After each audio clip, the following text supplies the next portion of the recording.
It's me! Welcome to episode 168 of The Willow Show, which stands for Wrestling is Life, Life is Wrestling.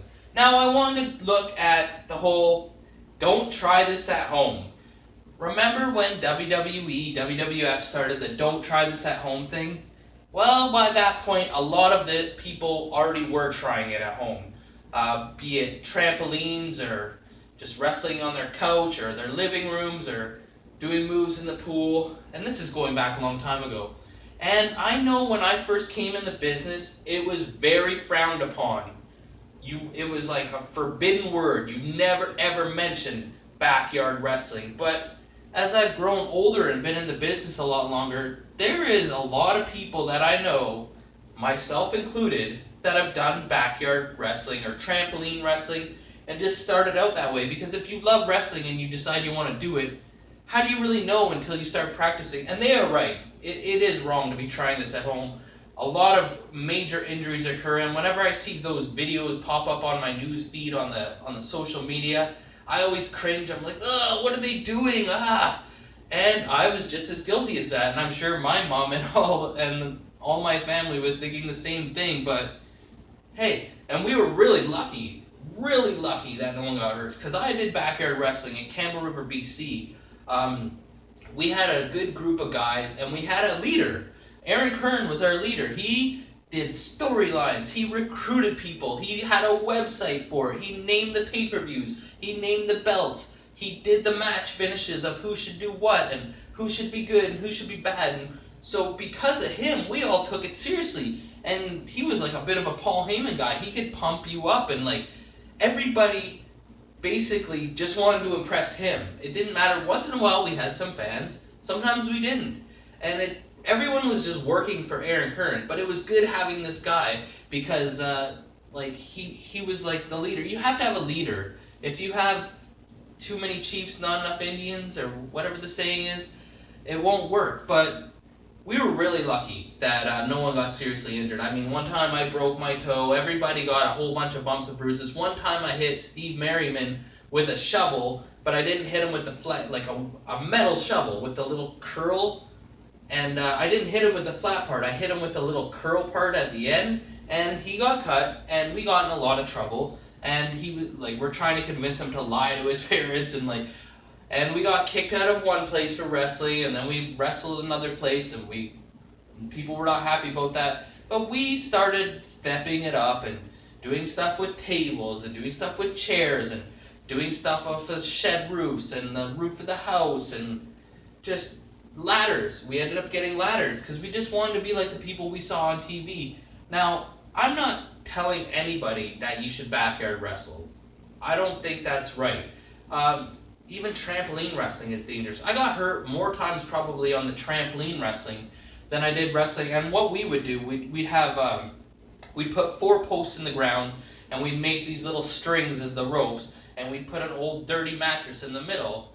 So hopefully most of the moves would get done on the mattress. Well, as we progressed, we just started doing moves right there on the grass, and sometimes even on the road, and I'm just saying we were really lucky. I don't want to condone it. I don't want to say do what I did.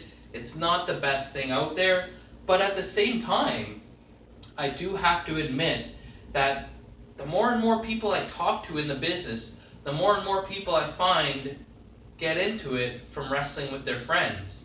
So I'm just saying it's not the same as it was before. If you said to so-and-so, hey, I used to backyard wrestle with my friends, and you're about to go there and have a match with them, he won't frown upon you like they did when I first broke in. When I first broke in, somebody said something about that, and somebody almost got kicked out of the locker room. It was not me, thankfully. I learned from that person's mistake, and I just kept my mouth shut. I didn't say anything about anything. And, we were really lucky, too. Just as I had moved away, actually, we met this guy in Nanaimo, Cody Washington. He had a real ring. And so technically it was backyard wrestling because none of us were trained, and I was just going to get trained, but still, if you're not trained is what I'm trying to say, you should not really be wrestling. Seeing it on TV is not the same. And it's hard for me to say this too. One of the best wrestlers in the world, I've heard Kenny Omega, never officially got trained. But I mean, some people sneak through the cracks, and I mean, I guess your training does happen in the ring. If you're part of really good promotions, you're gonna learn from working with really good workers and stuff like that. But heaven forbid you end up hurting yourself or one of those other workers by not knowing. So, in my opinion, before you do any wrestling, you should be trained properly.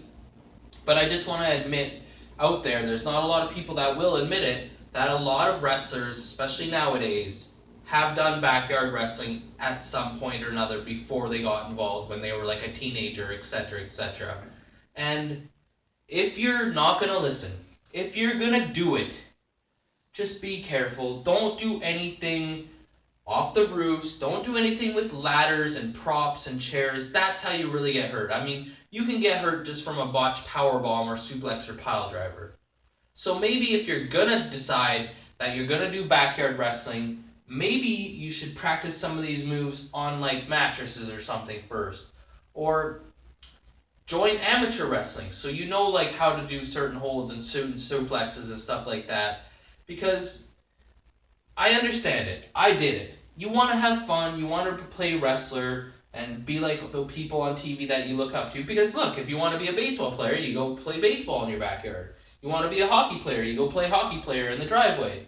So I understand that, but really, you don't want to risk your whole life. You don't want to get paralyzed when you're 16 years old playing wrestling with your friends. So if you're going to do it, there is a lot of schools that will train you now at 16 years age. So look into that stuff before you decide, hey, me and the buddies are going to create a basement federation or something like that. So I'm just saying my point of view. Yes, I did it. Yes, I'll admit to it.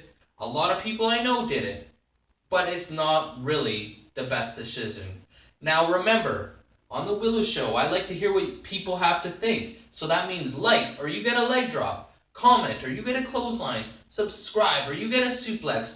I'm your host, Elian Habanero. I love wrestling. Cuba!